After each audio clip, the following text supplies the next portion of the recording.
The Magic Show is brought to you by StarCityGames.com, and check this out. On May 4th and 5th, the StarCityGames.com Open Series comes to Somerset, New Jersey, and this event is going to be huge. We're talking hundreds of players, a standard open with $10,000 in prizes to pay down to 64th place, our first team sealed open starting at 9 a.m. on Sunday with $10,000 in prizes paid down to top 16 teams, dozens qualifying for any StarCityGames.com Invitational in 2013, live coverage all weekend long courtesy of SCG Live, and as much Magic the Gathering as we can pack into one weekend. So make plans to join us when the StarCityGames.com Open Series come to Somerset, New Jersey, and we'll see you there.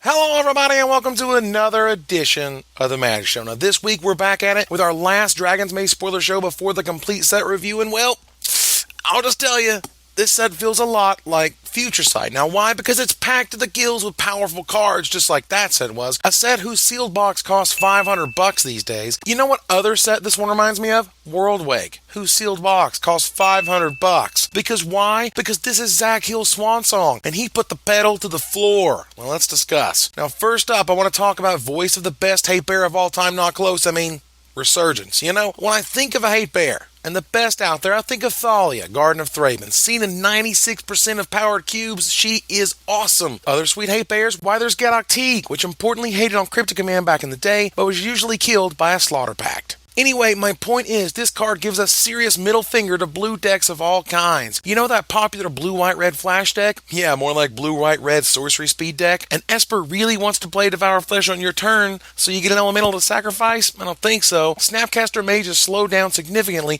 and this guy keeps the beats in a blitz deck. They Wrath, your elemental is left behind, a creature or two later, and you're dealing more damage than the voice of Resurgence was himself. What can I say? This guy is a sicko. It will see a ton of play, and single-handedly makes Pillar of Flame the go-to burn spell in Standard. You had a good run with Searing Spear, but this bad boy is enough to shift an entire metagame all by himself. You know what I love about Armadillo Cloak? Reprinting it as Unflinching Courage. Yes, Armadillo Cloak is back, it's friggin' sweet, and Geist of St. Traft is ready to strap this crazy thing on and kick some serious ass. Now the haters will point out that because Armadillo Cloak didn't give the creature lifelink, it was more versatile. You could, for example, put it on an opponent's creature to effectively pacifism it. You could play 2 on the same creature and gain twice as much life, to which I say, get over it. The ability lifelink didn't exist back then, and this feels like the card R&D wanted to make all along anyway. Those other modes are either confusing or were not the design's intention, and I'm glad this version exists, even if the name isn't quite as sweet. Next up is Blood Baron of Vizkopa, and whoo boy, is this guy underrated. This guy is damn near unkillable with the 1-2 punch of pro black and white, and getting to 30 life is not actually that difficult these days.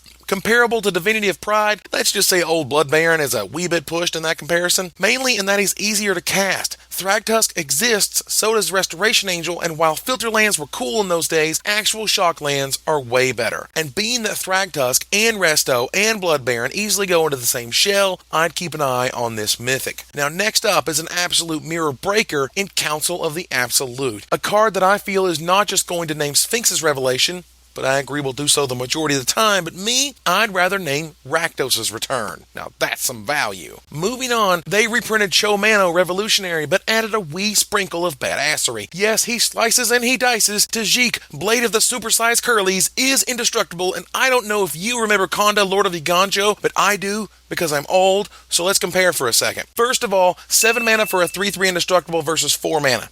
Okay? Second, this guy gets hella huge when you block him, which nobody ever will because that's dumb. So you just paid 7 mana for a 3/3 unblockable creature. Aether Figment says what's up. Old Tajik, you just attack with 2 of the guys and he's a monster and still indestructible if they wrath away your other guys.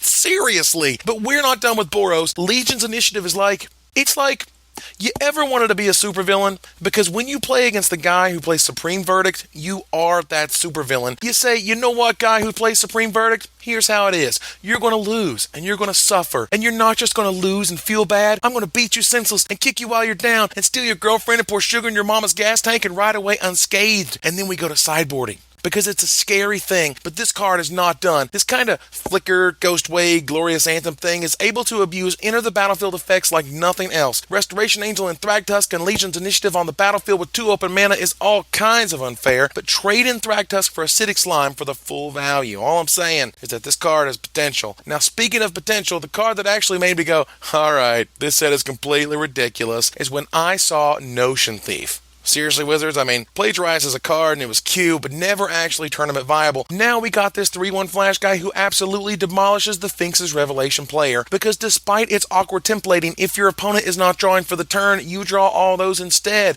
Oh, you Sphinx for 7, you gain the life, I've got the rest. But the real kicker is end of your turn Notion Thief, I untap and play Whispering Madness. That's a real fair play right there. This is a card that I think has the most potential in Legacy, because if they slam down Jace the Mind Sculptor and activate for 0, and you play Notion Thief, they're going to have a bad time, because all that happens is I'm drawing 3 cards and they put back 2. Oh man, those are the sweet daggers. The same, of course, happens when they play the actual card Brainstorm, but a 4-mana creature in Legacy? It's a bit of a stretch, so we'll see. Now, I'll be back and we'll talk about the as-yet-mentioned combo that will put Rot Farm Skeleton into Tier 1 decks. The Magic Show is brought to you by StarCityGames.com, and check this out. On June 28th through 30th, StarCityGames.com brings you GP Miami at the beautiful Miami Beach Convention Center, featuring an exclusive playmat by Liz Nugent given to all competitors, the U.S. debut of artist Greg Staples, and much, much more. Join StarCityGames.com in Miami on June 28th through 30th and find out all the details and more on MagicGP.com.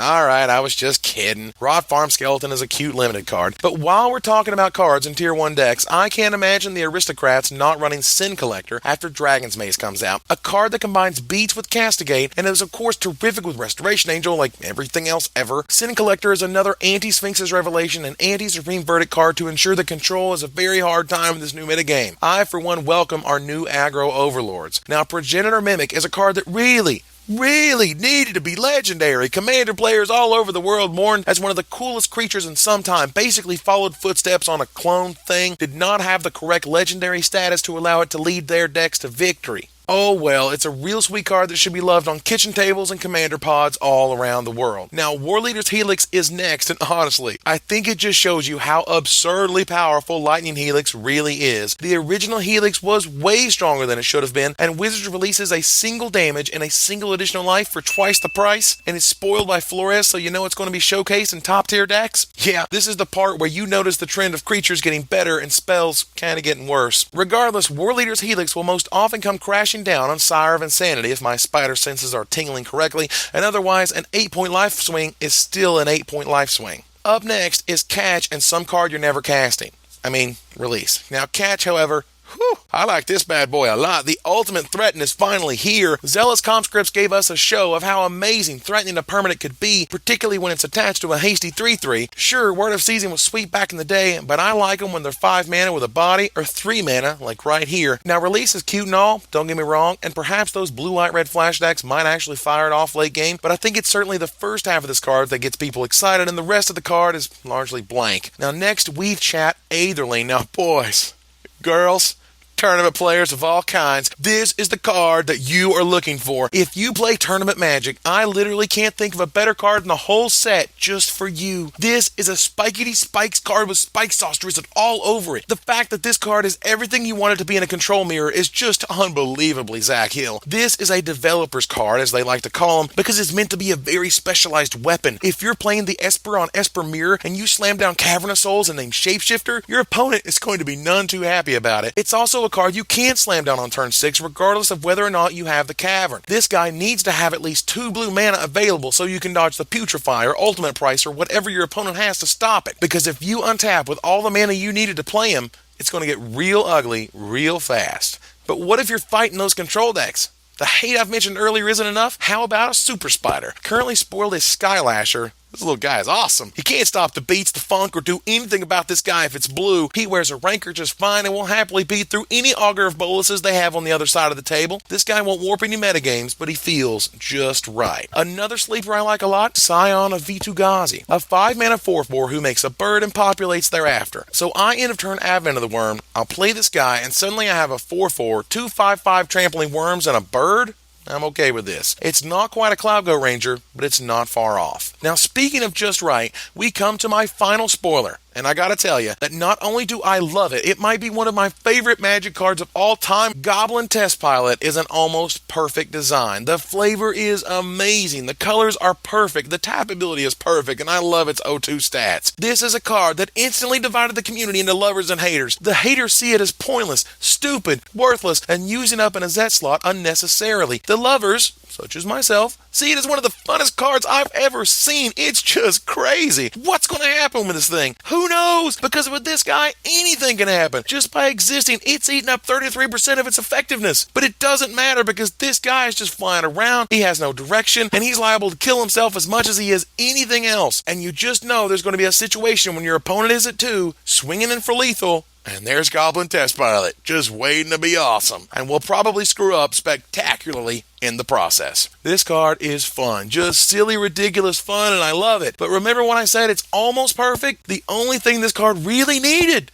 was haste. I want there to be a time when the only way I can win is ripping and using Goblin Test Pilot off the top. I felt that this was the only true missing element to what is otherwise a brilliant and perfect design. This is one of the best examples of the principle that cards are not made for everyone, and they never should be. So that's our spoiler show, folks. I hope you dug them as much as I did, and hope you join me and Brad Nelson next week as we dive headfirst into every single card in the set. Until next time, Magic players, this is Evan Irwin. Tapping the cards so you don't have to.